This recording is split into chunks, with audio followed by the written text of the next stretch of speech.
তোমরা কি জানো আজ আমার জন্মতিথি, তবে এই বছর আমি সেটা পালন করছি না।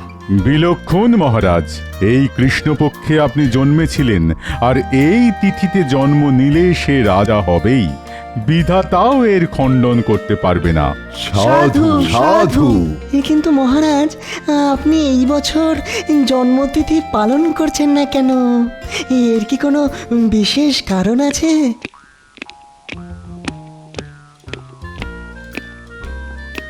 মহারাজ অনুমতি দিলে বসতে পারি, আর দেরি করার জন্য মার্জনা চাইছি। এ মার্জনা তো আমি করেই দিই গোপাল।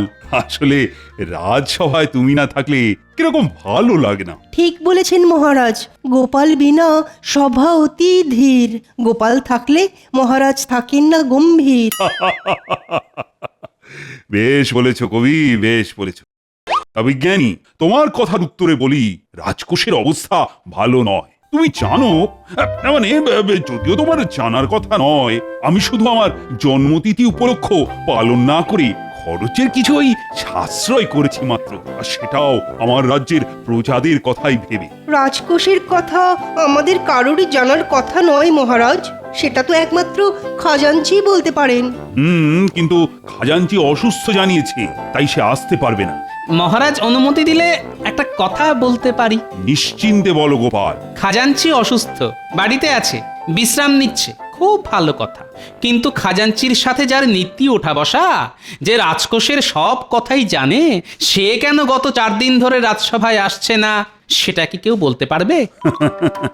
তুমি মন্ত্রীর কথা বলছো, তাই তো গোপাল? আমার মনে হচ্ছে মন্ত্রী নিশ্চয়ই কোনো ফন্দি আঁটছে, না হলে আগে তো কখনো এরকম হয়নি যে মন্ত্রী 4 দিন ধরে আসছে না। কি বলছো কি গোপাল? না না না, আমার মনে হয় না মন্ত্রী কখনো এরকম করবে। কারো সম্বন্ধে প্রমাণ না থাকলে শুধু শুধু এই ধরনের সন্দেহ তো রাজার শোভা পায় না।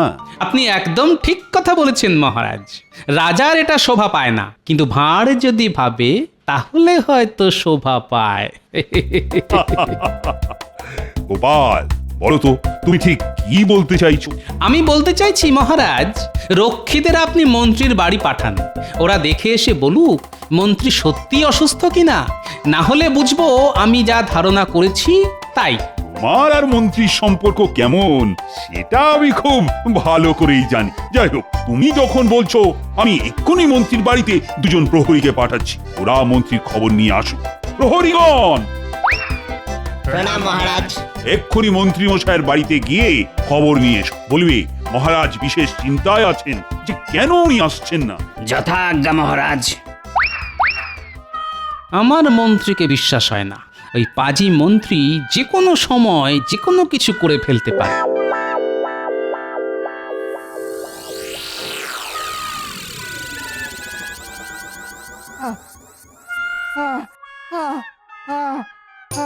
ওরে বাবারে, ওরে ওরে বাবারে, কি যন্ত্রণা!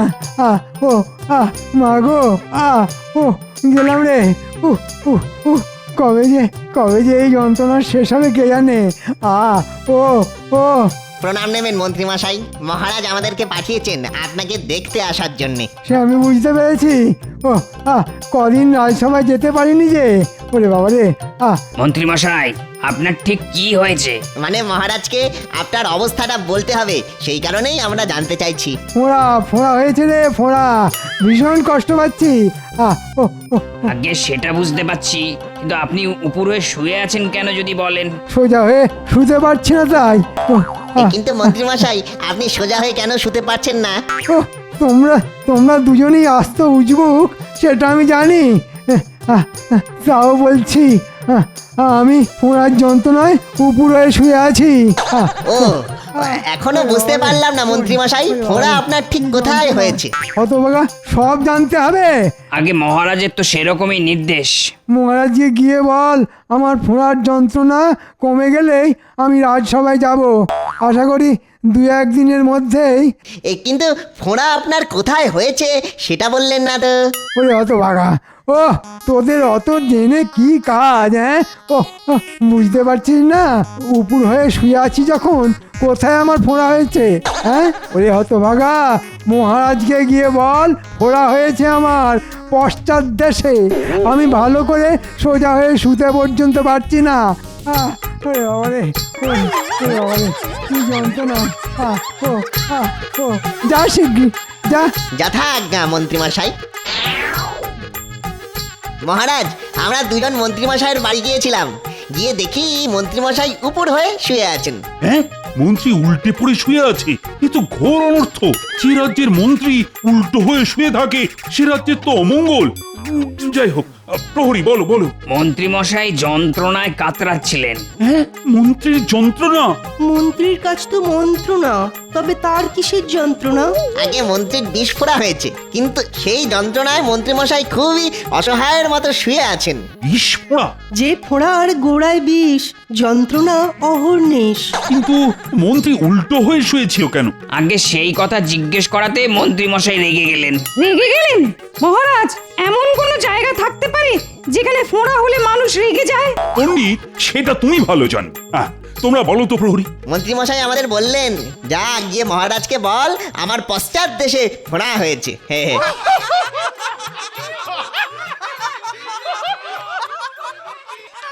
ঠিক আছে প্রহরী, ঠিক আছে, তোমরা এখন আসতে পারো। যথা আজ্ঞা মহারাজ।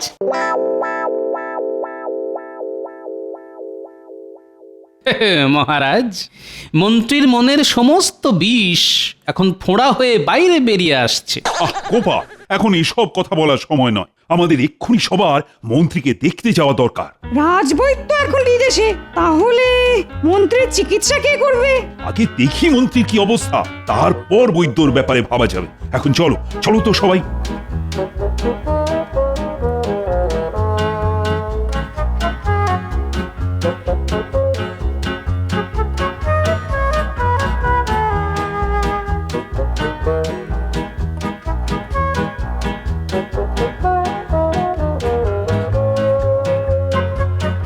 সেপাই, তোমরা ভেতরে গিয়ে মন্ত্রীকে খবর দাও, বলো মহারাজ দেখা করতে এসেছেন।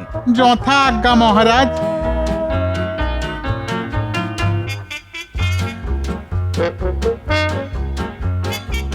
আপনারা মার্জনা করবেন, কিন্তু মহারাজের নির্দেশে আমরা এসেছি। বাইরে মহারাজ অপেক্ষা করতেন, তিনি মন্ত্রী মশাইকে তো দেখতে এসেছেন।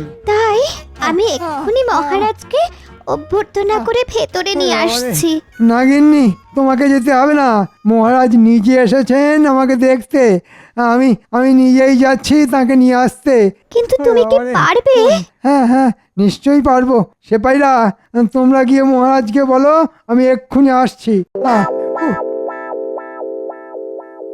গিন্নি, আমাকে আলগা করে একটু একটু সোজা করে দাও তো, সোজা করে দাও। দেখি। বাবারে, কি যন্ত্রণা, কি যন্ত্রণা। একভাবে শুয়েছিলাম তাতে এরকম, কিন্তু এখন দাঁড়াতে ঘোড়ার ব্যথার সাথে পা দুটো ঝিমঝিম করছে। থাক তাহলে, তোমাকে যেতে হবে না, ওদিকে মহারাজ অপেক্ষা করছেন। না না, আমি আমি পারবো, চিন্তা করো না, চিন্তা করো না।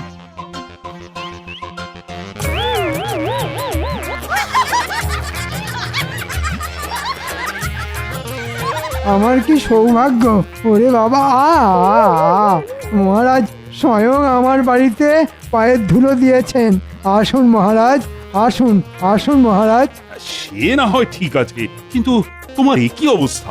আহা, মন্ত্রীমশাই, আপনাকে দেখে বড় দুঃখ হচ্ছে, কিন্তু আমি দেখছি ফোঁড়ার কল্যাণে আপনি বেশ নাচতেও শিখে গেছেন। হায়, এটা আমি বুঝেছি স্পষ্ট। মন্ত্রীমশাইয়ের আজ বড় কষ্ট। ঠিক আছে ঠিক আছে, কিন্তু এখন বেশি কথা না বলাই ভালো। সত্যি মন্ত্রী, তোমাকে দেখে না আমার কষ্টই হচ্ছে, কিন্তু সমস্যা হলো রাজবৈদ্য তো এখন রাজ্যের বাইরে। হ্যাঁ, তিনি থাকলে কোনো সমস্যা ছিল না।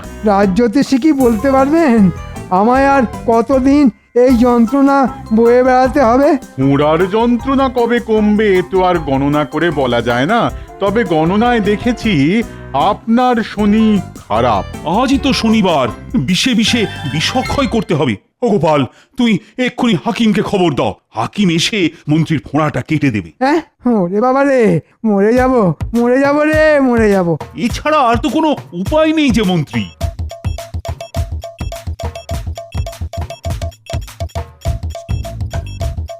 মন্ত্রীর হলো ফোঁড়া, আর এখন আমাকে ছুটে যেতে হচ্ছে হাকিমের বাড়ি। কিন্তু হাকিম কি বেঁচে আছে? বহুকাল আগে দেখেছিলাম, তখনই সে বুড়ো। এখন যদি সে বেঁচে না থাকে,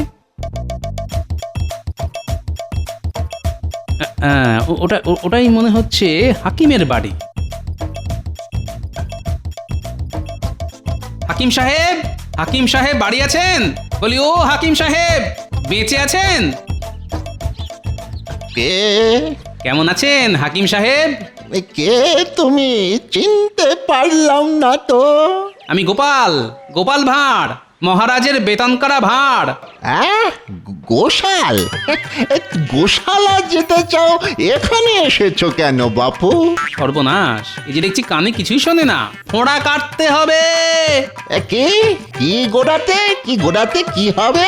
ফোঁড়া, ফোঁড়া কাটতে হবে। ও, গোশালায় ফোঁড়া কাটতে হবে?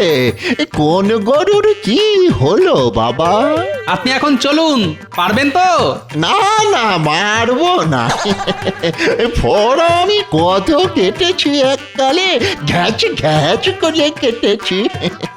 তুমি দাঁড়াও, আমি কাঁচি নিয়েই আসছি। বাবা, কতদিন পরে ফোঁড়া কাটবো। গরুর ব্যাপার।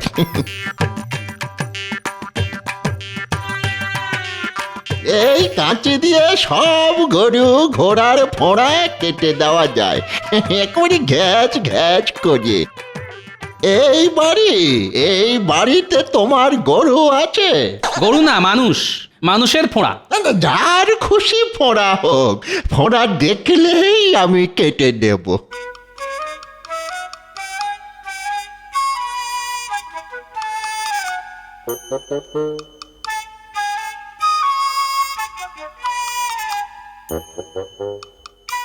ওরে বাবা, এ যে দুটো বিষ ফোঁড়া।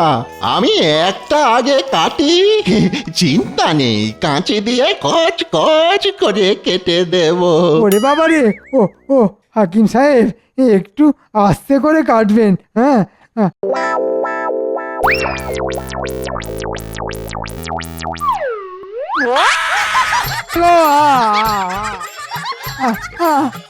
বাবা গো, মেরে ফেললে গো। গোপাল, তুমি আর হাকিম খুঁজে পেলে না? ওরে বাবা রে। এই যে ফোঁড়া একেবারে ফালা ফালা করে দিয়েছি। না না, দূর হও এখান থেকে, দূর হও। এই যন্ত্রণা আমি আর সহ্য করতে পারবো না। এই যাবে কিনা বলছি, যাবে কিনা বলছি, যাবে কিনা? না গেলে কিন্তু সেরেছে। এই যে মনে হচ্ছে হাকিমকে গলা টিপে মেরে দেবে। হাকিম সাহেব, চলুন। মা গো,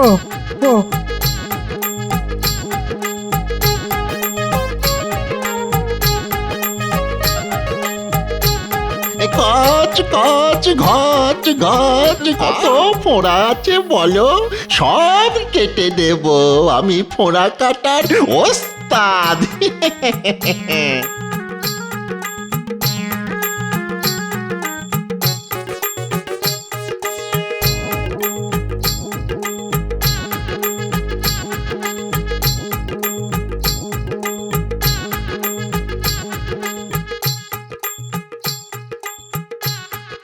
বলি, মন্ত্রী মশাইয়ের স্ত্রীর সঙ্গে দেখা হয়েছিল জানো?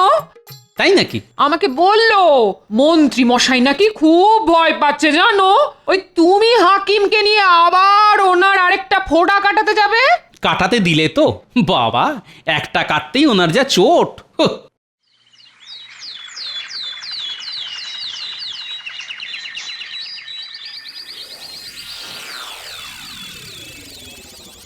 বলো গোপাল, বলো, খবর বলো। মহারাজ, আপনার কথা মতো আমি বুড়ো হাকিমকে নিয়ে গিয়েছিলাম মন্ত্রী মশাইয়ের বাড়ি। হাকিম একটা ফোঁড়া কেটেও দিয়েছে, কিন্তু আরেকটি ফোঁড়া মন্ত্রী মশাই কাটতে দেয়নি। সে কি? তাহলে উপায়? মন্ত্রী মশাই যেরকম চিৎকার করছিলেন, তাতে মনে হচ্ছিল উনি হাকিমকে মেরেই ফেলবেন। সেনাপতি। আজ্ঞে মহারাজ। এক্ষুনি যাও মন্ত্রীর বাড়ি, দেখে এসো কেমন আছে মন্ত্রী। জি আজ্ঞে মহারাজ।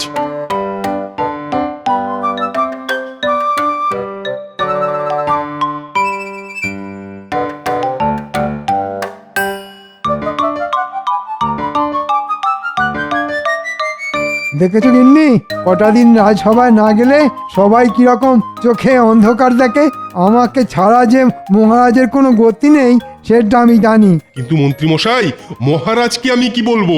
কি আর বলবে, আমার একটা ফোঁড়া কেটে দিয়েছে, আর একটা ফোঁড়া কাটার দরকার নেই। আমি কাল রাজসভায় যাব, একটা ফোঁড়া নিয়েই যেতে পারবো। যথা আজ্ঞা মন্ত্রীমশাই, আমি মহারাজকে এক্ষুনি সেই সংবাদই জানাচ্ছি। সব ওই শয়তান গোপালের জন্যে। ওই ইচ্ছে করে একটা বুড়ো হাকিমকে এনেছে, বেটা কানে শোনে না। আমি যন্ত্রণায় চিৎকার করলেও খালি বলে চলেছে কচকচ ঘচ ঘচ। আমি ওই গোপালকে ছাড়বো না। তুমি যাও গিন্নি, বটতলার পাশে দেখবে বটা আর ঘটাকে, ওদের আমার চাই চাই। মন্ত্রী তোমাকে এই কথা বললো সেনাপতি? হ্যাঁ মহারাজ, মন্ত্রীমশাই কষ্ট করে হলেও কাল রাজসভায় আসবেন বলেছেন। বাহ বাহ বাহ, এ তো খুব ভালো খবর। বাহ বাহ বাহ, একটা ফোঁড়া কাটতেই মন্ত্রী অনেক সুস্থ হয়ে গেছে। বাহ বাহ। কিন্তু মহারাজ, আমাদের মন্ত্রীমশাইয়ের জন্য ভালো বসার ব্যবস্থা করতে হবে। রাজসভা চলাকালীন মন্ত্রীমশাই অতক্ষণ দাঁড়িয়ে থাকতে পারবেন না। ঠিক বলেছ গোপাল, ঠিক। এক্ষুনি একটা ভালো বসার জায়গা করতে হবে মন্ত্রীর জন্য। জঙ্গলে যা, বাবলা গাছের কাঁটা তোল আর গোপালের সিংহাসনের গদিতে রেখে দে। গোপালের কথা ভেবেই হাসি পাচ্ছে। না হেসে কাজটা মন দিয়ে কর। কিন্তু মন্ত্রী মশাই, আমরা রাজসভায় ঢুকবো কি করে? দুজনের দুটো কান আমার মুখের সামনে নিয়ে আয়, সব বলবো ফিস ফিস করে। দেওয়ালেরও কান আছে, হ্যাঁ।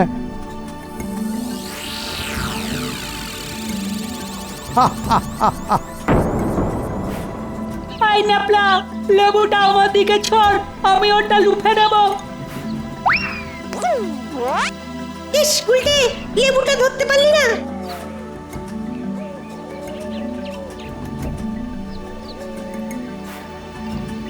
তুই এমন জোরে ছুড়লি, আমি ভালো করে তো দেখতেই পেলাম না। এখন এই জঙ্গলে কোথায় খুঁজবো?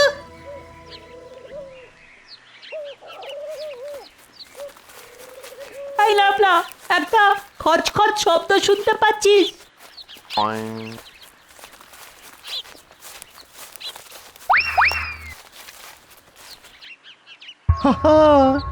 প্রচুর কাঁটা। এ হলো বাবলা গাছের জঙ্গল। এই কাঁটা এবার গোপালের রাজসভার গদিতে ঢুকবে। কাল গোপাল রাজসভায় বসলেই যে কি হবে ভাবলেই কেমন একটা। মন্ত্রী মশাই জব্বর ফাঁদ পেতেছেন। বলিস কি রে, রাজসভায় আমার বসার গদিতে বটা আর ঘটা বাবলা কাটা ঢুকিয়ে দিচ্ছে? হ্যাঁ গো দাদু, আমরা নিজের কানে শুনে এসেছি। ওরা আজই ঢুকবে, এটা মন্ত্রী মশাই ওদের করতে বলেছে। আজ রাতের অন্ধকারে ওরা এটা করবে। দাদু, তার আগে যদি আমরা সবাই মিলে গিয়ে ওদের ধরে ফেলি। সেটা করাই যায়, কিন্তু যে এটা ওদের করতে বলেছে তাকে কিছু করা যাবে না। তোরা চিন্তা করিস না, ওদের বাবলা কাটা আমার গদিতে বসাতে দে।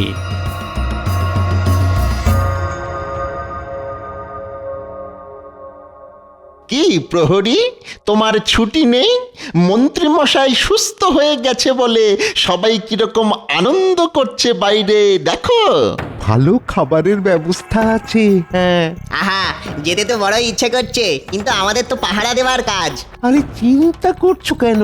এই রাতের বেলা কে আসবে? হ্যাঁ, তার চেয়ে এক কাজ করো, তুমি ওর সাথে যাও আর কিছু খেয়ে নাও। আরে কোনো চিন্তা নেই, কোনো চিন্তা নেই, আমি তো আছি। হ্যাঁ, তোমার জন্য এইটুকু করব না? চলো চলো আমার সাথে।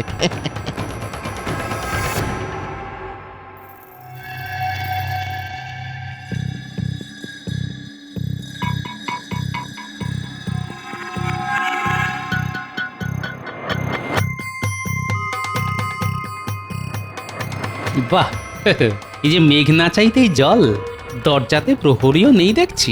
যাক, কাজ সেরে ফেলেছি। হ্যাঁ, এবারে পালাই। বুঝেছি, প্রহরীকে এরা কোনোভাবে হাত করেছে। যাক, আমার সুবিধেই হলো। ঘুঘু দেখেছে, এবার আমি ফাঁদ দেখাবো।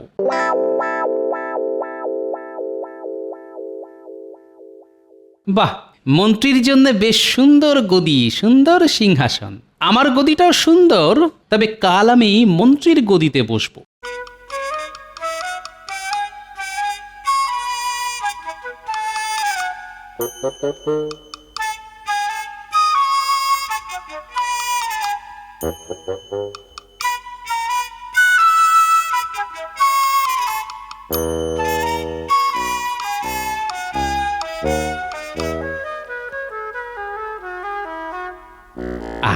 কাজ শেষ।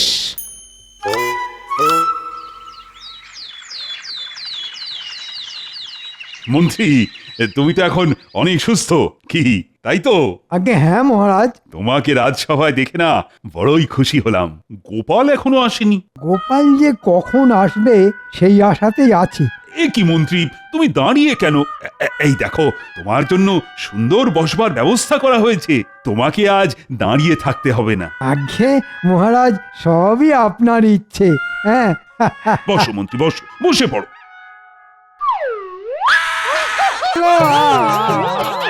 ওরে বাবা রে, আমার কি ফুটলো! ও কি হলো?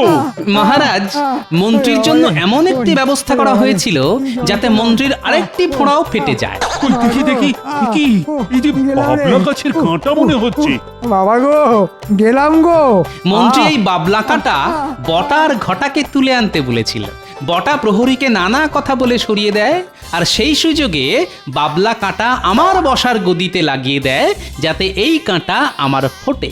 আমি সুযোগ বুঝে আমার আর মন্ত্রীর গদি পাল্টাপাল্টি করে দিয়েছি মাত্র। গোপাল, তোমার বুদ্ধির কাছে সবাই হার মানবে। কি মন্ত্রী, এবার বুঝেছ তো?